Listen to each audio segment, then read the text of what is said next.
हाँ, जैसा कहते हैं कि आगे बढ़ने के लिए आपको एक लक्ष्य के साथ बढ़ना होता है, तो वही लक्ष्य मैंने अपने जीवन में हमेशा रखा। जी नहीं, पर सर यहाँ पे आपको चूज करना पड़ा। अरे ये तो एक बड़ा एक चीज।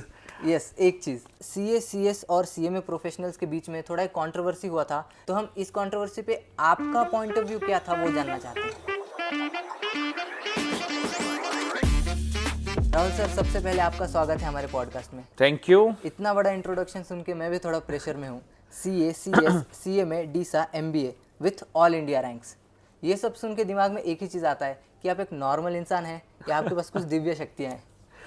बिल्कुल नॉर्मल इंसान है, दिव्य शक्ति जैसी कोई बात नहीं, लेकिन हाँ, जैसा कहते हैं कि आगे बढ़ने के लिए आपको एक लक्ष्य के साथ बढ़ना होता है, तो वही लक्ष्य मैंने अपने जीवन में हमेशा रखा और उसी का ये एंड रिजल्ट है, जो भी आपने डिग्रीज और रैंक्स की हमारी बात की। जी सर। तो सर सबसे पहले आप ये बताइए कि अभी तक आपका छत्रपति संभाजीनगर का एक्सपीरियंस कैसा रहा है, माहौल कैसा रहा है?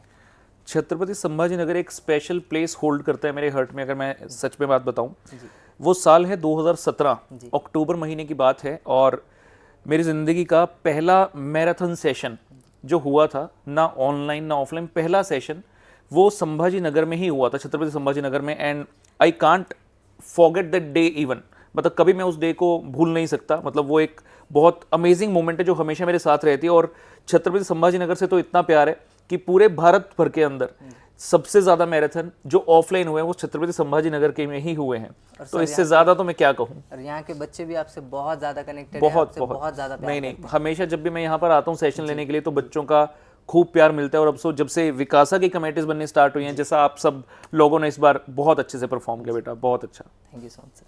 सर जैसे कि इतनी सारी क्वालिफिकेशंस हैं आपके पास, तो मैं एक चीज़ पूछना चाहूँगा कि इतनी सारी क्वालिफिकेशंस का प्रैक्टिकल वैल्यू होता है जब आप एक प्रोफेशनल हो, एक एजुकेटर हो, और क्या ये एक दूसरे को कॉम्प्लीमेंट करती हैं?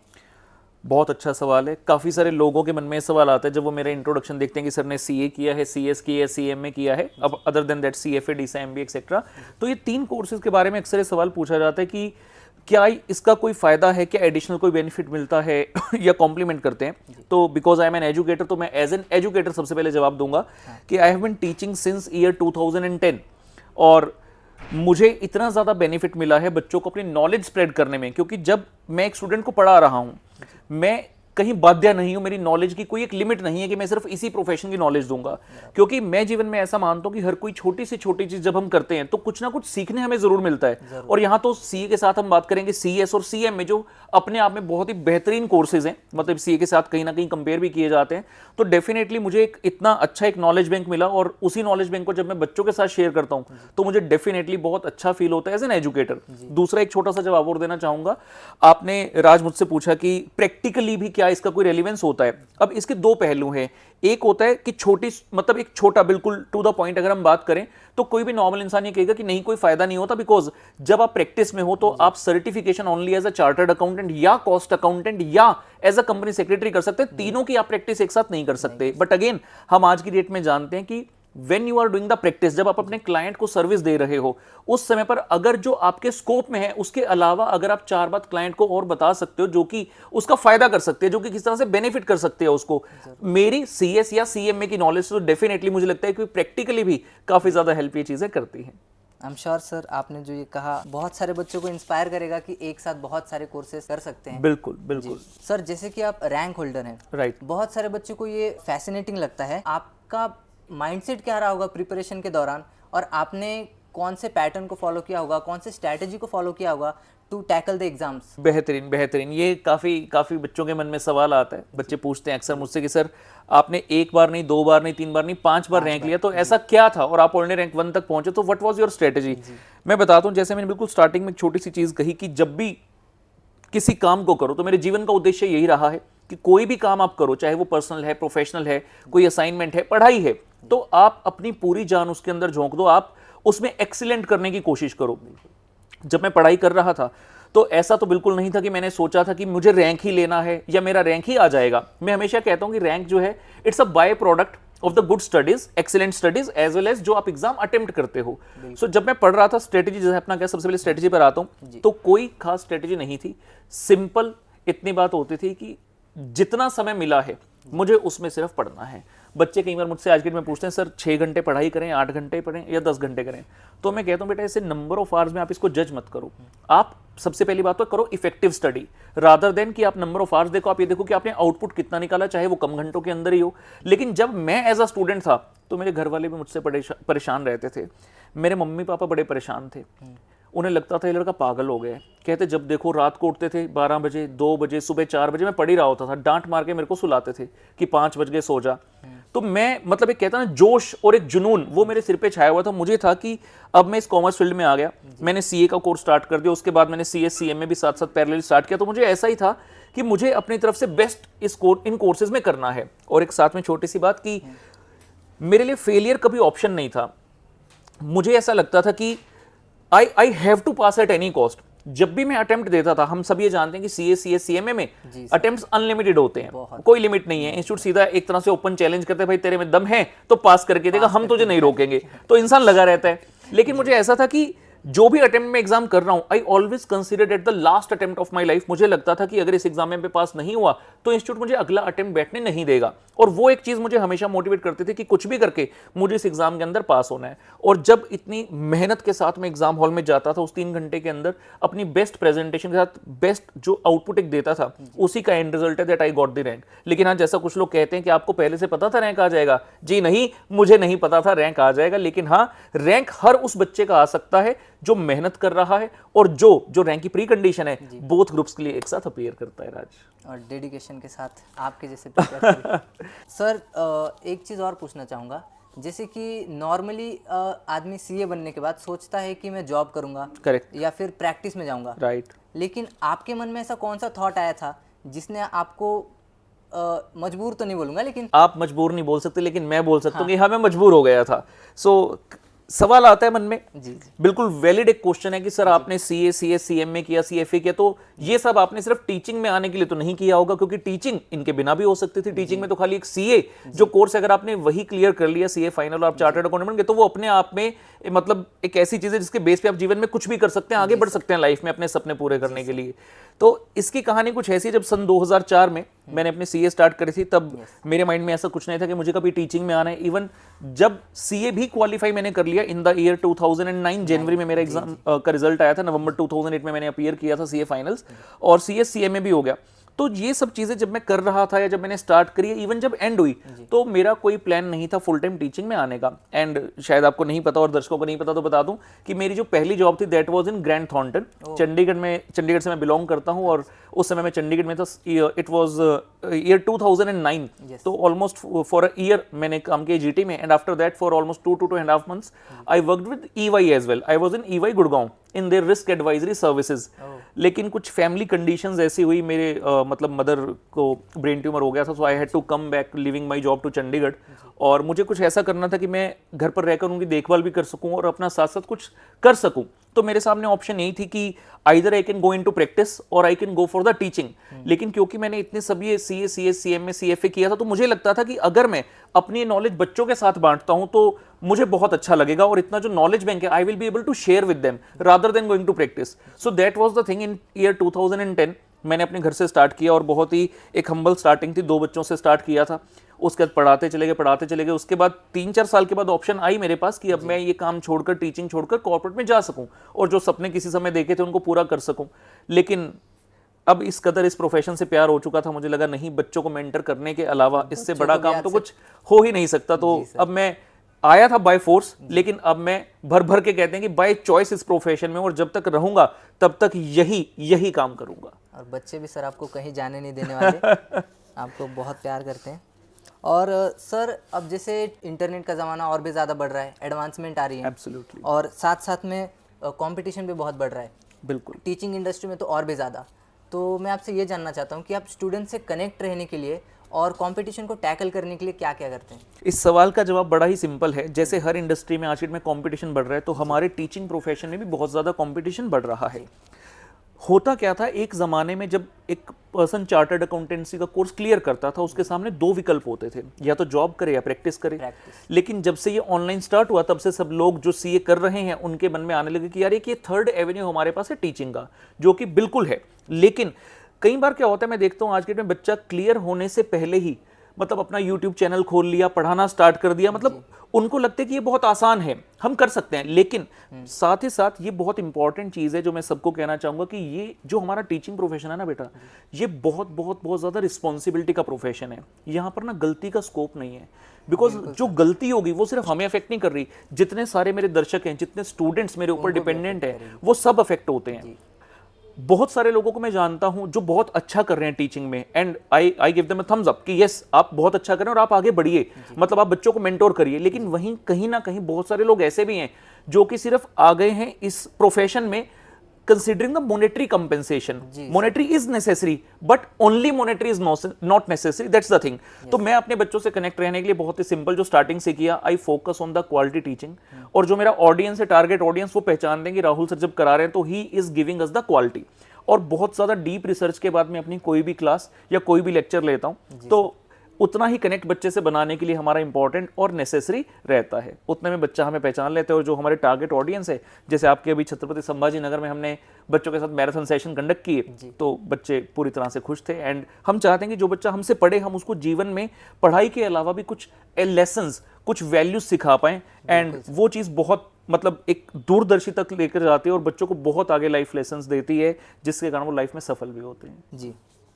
अब सर रिसेंटली सीए, सीएस और सीएमए प्रोफेशनल्स के बीच में थोड़ा एक कंट्रोवर्सी हुआ था रिलेटेड टू टैक्स ऑडिट और उसके कंप्लायंस के ऊपर। बिल्कुल। तो हमने बहुत सारे सीएस के भी पॉइंट ऑफ व्यूज देखे, सीएमए के भी देखे, सीएस के भी देखे।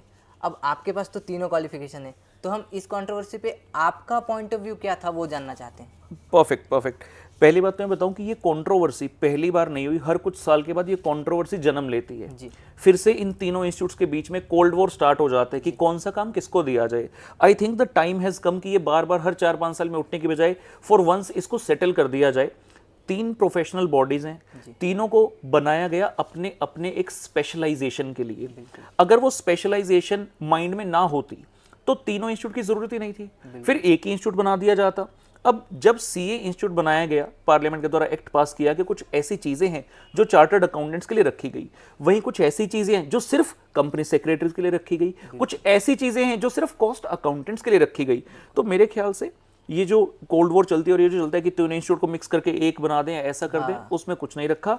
अब सबको समझ लेना चाहिए कि हाँ, ये तीनों का अपना अपना एक स्पेशलाइजेशन है और वो काम वही इंस्टीट्यूट का पर्सन करेगा। ऐसा नहीं है कि कोई दूसरा नहीं कर सकता।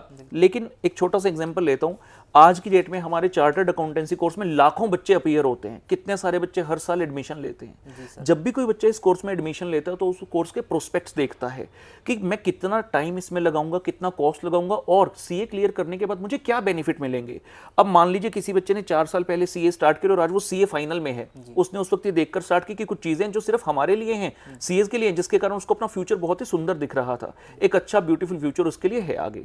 लेकिन आज की डेट में उसे पता चलता है कि जो पावर उसके पास थी, जो सिर्फ चार्टर्ड अकाउंटेंट कर सकता था, वो 4 डिफरेंट प्रोफेशनल्स और करने लग गए, तो उसको कितना धक्का लगेगा। उसके साथ तो एक तरह से धोखा हो गया। तो ये चीज मुझे लगता है नहीं होनी चाहिए हर इंस्टीट्यूट। और जो बिल्कुल जो अगर कोई सीएम में सीएस कहता है कि हमें सीए का काम करना है, इवन सीए कहता है कि मुझे सीएस की सर्टिफिकेशन करनी है सीएम में की, तो बड़ा आसान है। मैं कहता हूं आप उस कोर्स को करिए, उस कोर्स को करने के बाद आपके पास ये राइट आ जाएगा। बिल्कुल। बट आप इस तरह से लड़िए मत कि ये राइट हमें भी चाहिए, वो एक बार सेटल कर दिया गया है, उसी के हिसाब से आगे। तो सर रेगुलेटरी बॉडीज को आपके हिसाब से आपको लगता है कि उनको साथ में आके कोई कोलैबोरेटिव रोड मैप बनाना चाहिए जिससे ये कंफ्यूजन्स दूर हो सके? डेफिनेटली, मतलब बिल्कुल ऐसा ही होना चाहिए। देखो, मदर बॉडी है तीनों इंस्टीट्यूट की, सीए, सीएस, सीएमए की, वो तो टॉप पर बैठे हैं। लड़ने वाले कौन लोग हैं? जो नीचे बैठे हैं। तो अब आगे चाहे गवर्नमेंट की इंटरवेंशन हो, और अगर गवर्नमेंट की इंटरवेंशन के बिना हो जाए तो बहुत ही बढ़िया। तीनों इंस्टीट्यूट्स की टॉप मोस्ट बॉडी को मिलकर अब ये निर्णय ले लेना चाहिए। एंड वही जैसा मैंने पहले कहा कि for once and all this issue needs to be settled कि हाँ भाई अब ये है और आगे इस प्रकार से चलेगा। हर कुछ साल के बाद ये कंट्रोवर्सी नहीं इरप्ट होनी चाहिए। बिल्कुल सर हमने आपका इंस्टाग्राम देखा था। आप फूडी हो, आपको ट्रैवलिंग पसंद है। बिल्कुल। तो मैं एक क्वेश्चन पूछना चाहता हूँ कि आपको वेब सीरीज, मूवीज का भी शौक है? बिल्कुल है। तो सर रिसेंट टाइम्स में ना सीए की लाइफ के ऊपर, जर्नी के ऊपर और स्टूडेंट्स के स्ट्रगल के ऊपर वेब सीरीज बन रहे हैं। यस। तो उसमें से कुछ वेब सीरीज है हाफ सीए या फिर जमुना पार। तो आपको क्या लगता है कि वो जो अपने वेब सीरीज में दिखा रहे हैं सीए की लाइफ को, उसकी जर्नी को, स्टूडेंट्स के स्ट्रगल को, क्या वो अच्छी तरह से उसको डिपिक्ट कर पा रहे हैं?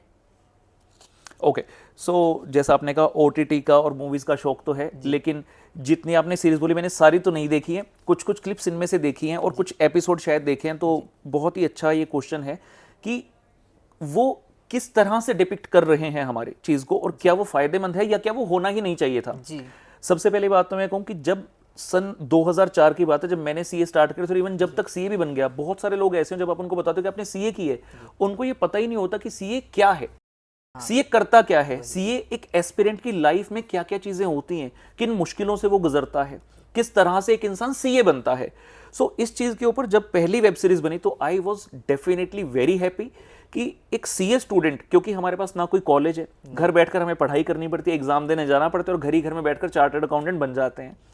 So it is very necessary for the outside public as well to know कि एक सीए बनने के लिए कितनी मेहनत लगती है, कितनी लगन और कितनी तपन इंसान को सहनी पड़ती है।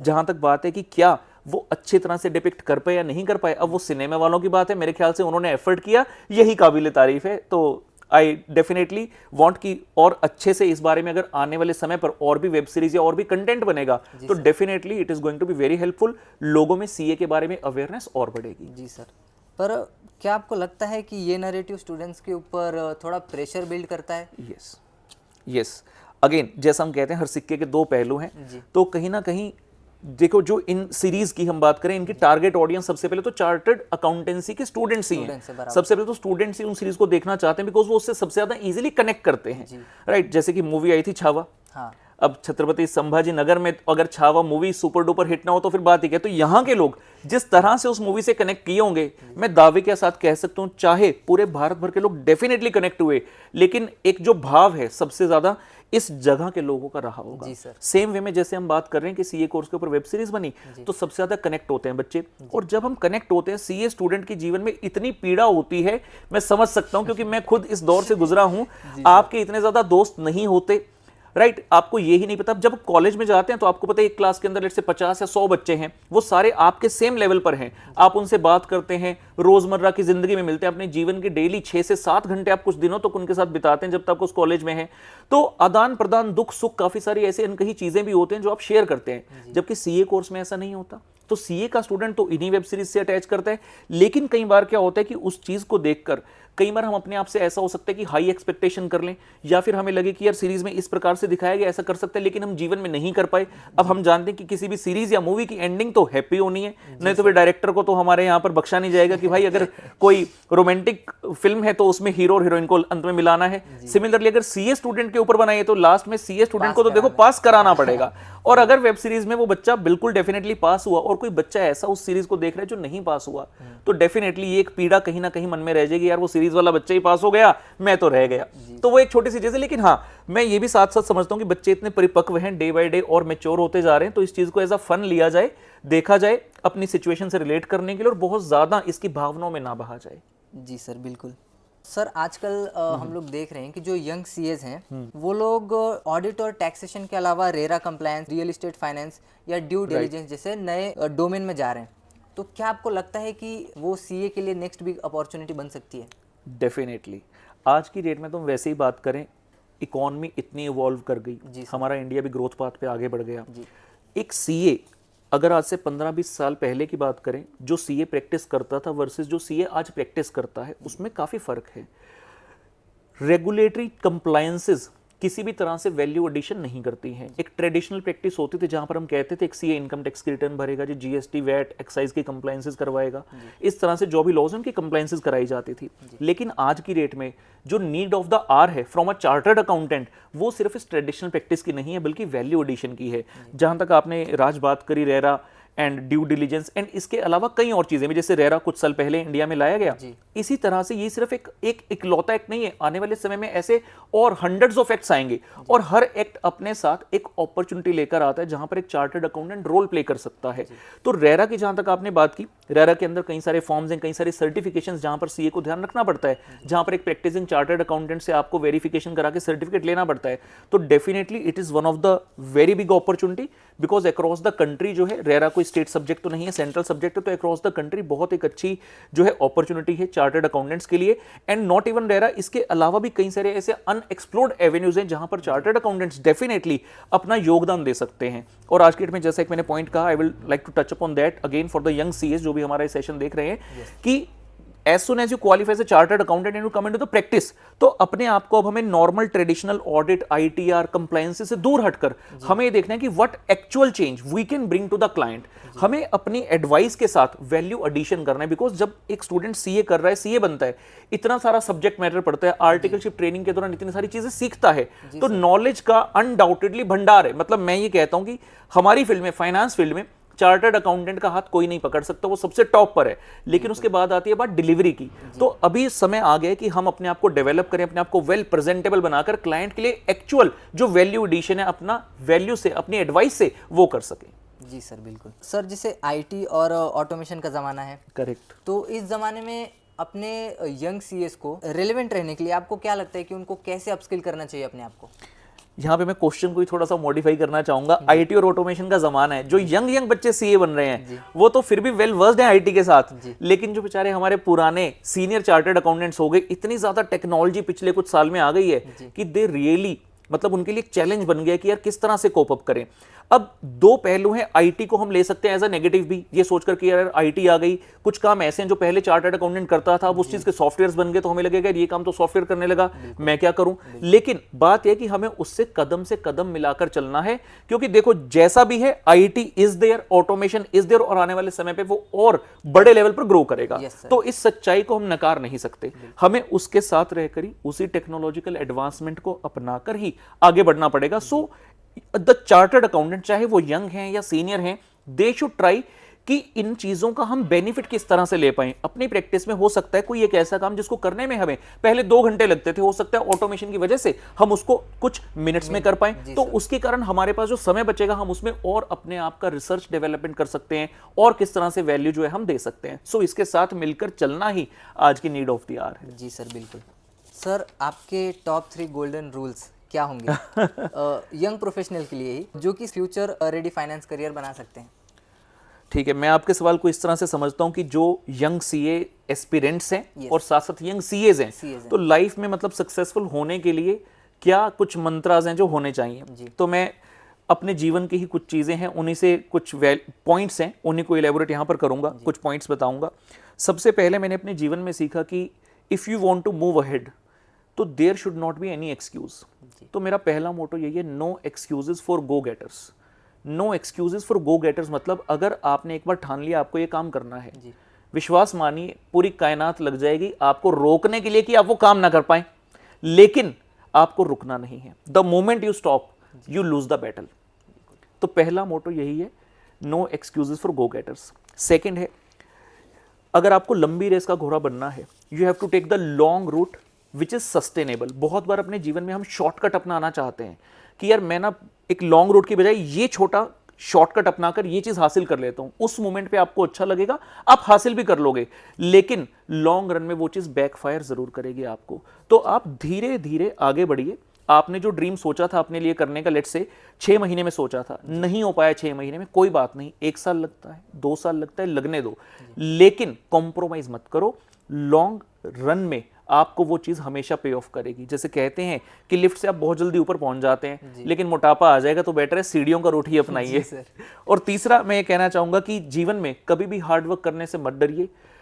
हार्डवर्क के बिना कोई लाइफ नहीं है, and hard work always page of. बहुत बार हम सोचते हैं कि यार बिना मेहनत के चीज मिल जाए, या कई बार जो सीए एस्पिरेंट्स उन्हें लगता है भाई एक बार चार्टर्ड अकाउंटेंट बन गए तो लाइफ तो सेट है। ये तो डेफिनेट है, लाइफ सेट है, लेकिन मेहनत आपको ताउम्र करते रहनी पड़ेगी। तो हार्डवर्क नहीं छोड़ना है कभी भी। सर, आपने एक अपने वीडियो में बताया था कि कॉलेज के टाइम पे आपको अटेंडेंस पूरी ना होने की वजह से आपको एग्जाम में नहीं बैठने दिया था।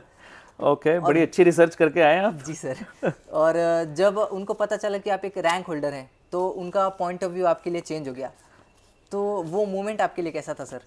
वो मोमेंट ऐसा है, ये बात है सन 2006 की, जुलाई महीने की बात कर रहा हूँ।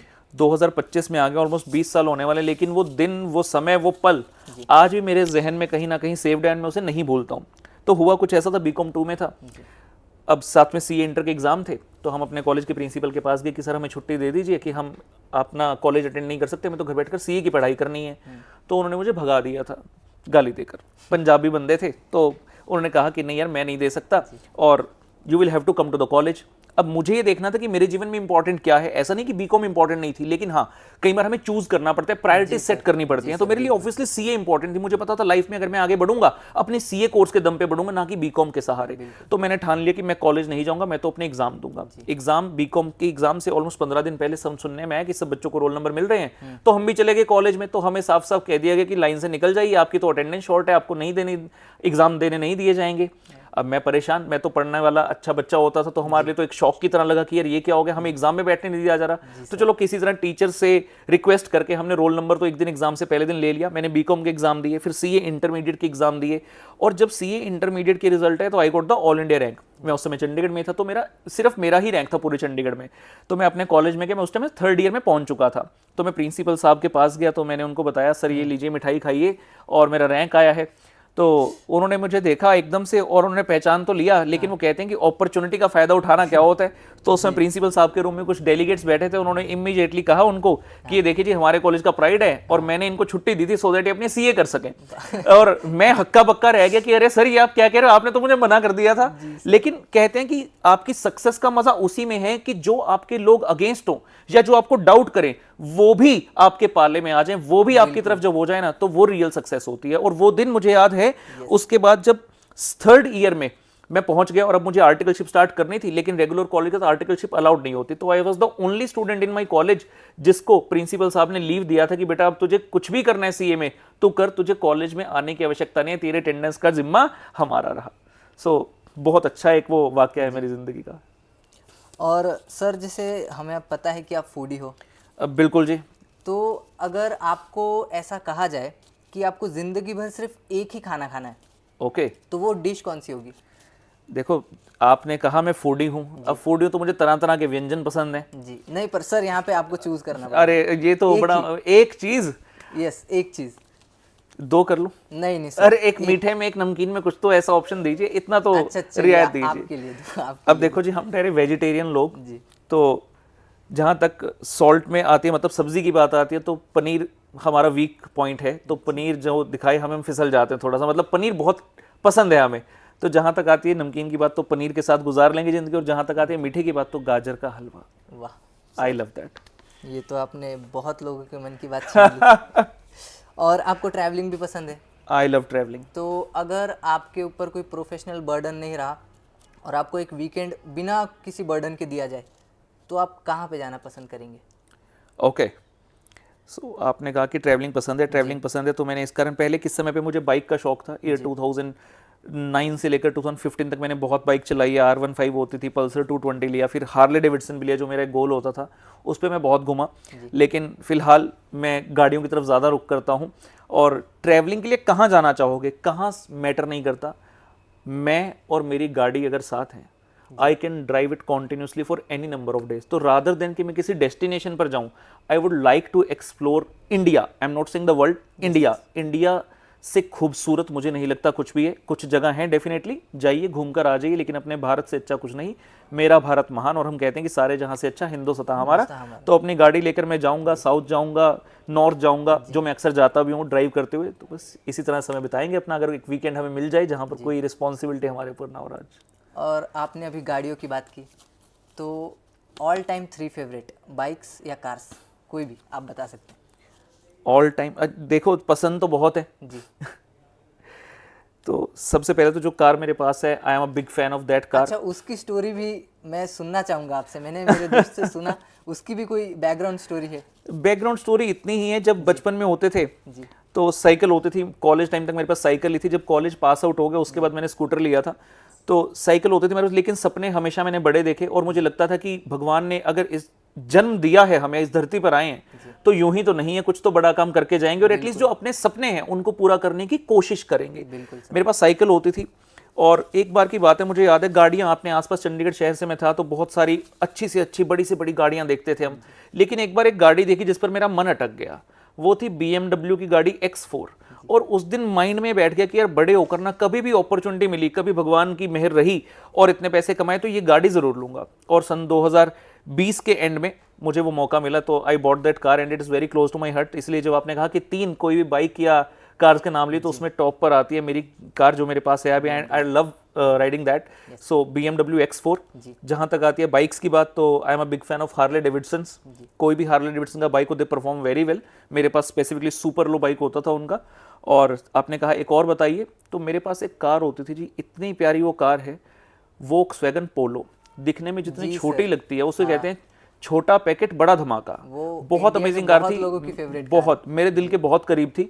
और मेरी रनिंग बहुत ज्यादा नहीं होती थी, इसलिए मुझे वो अपनी कार सेल करनी पड़ी। और सेल करने के बाद मैंने दोबारा ली थी तो दोबारा भी पोलो ही ली थी एक बार जब मुझे आवश्यकता पड़ी थी। तो that is one of the very amazing cars. I hope कि वॉक्सवैगन वापस से उस कार को लेकर आए, क्योंकि कुछ समय पहले उन्होंने इंडिया में डिसकंटिन्यू कर दिया था उस अभी कार सर को। बिल्कुल वो लेके आएंगे। बहुत लोगों की फेवरेट कार रही है सर वो। बहुत अच्छी है जी। तो sir thank you so much, आपसे बात करके बहुत अच्छा लगा। और आपने जितनी भी आज बातें बताई हैं आई एम श्योर हमारे स्टूडेंट्स को बहुत ज़्यादा इससे हेल्प मिलेगी और बहुत सारे लोग आपसे इंस्पायर होंगे।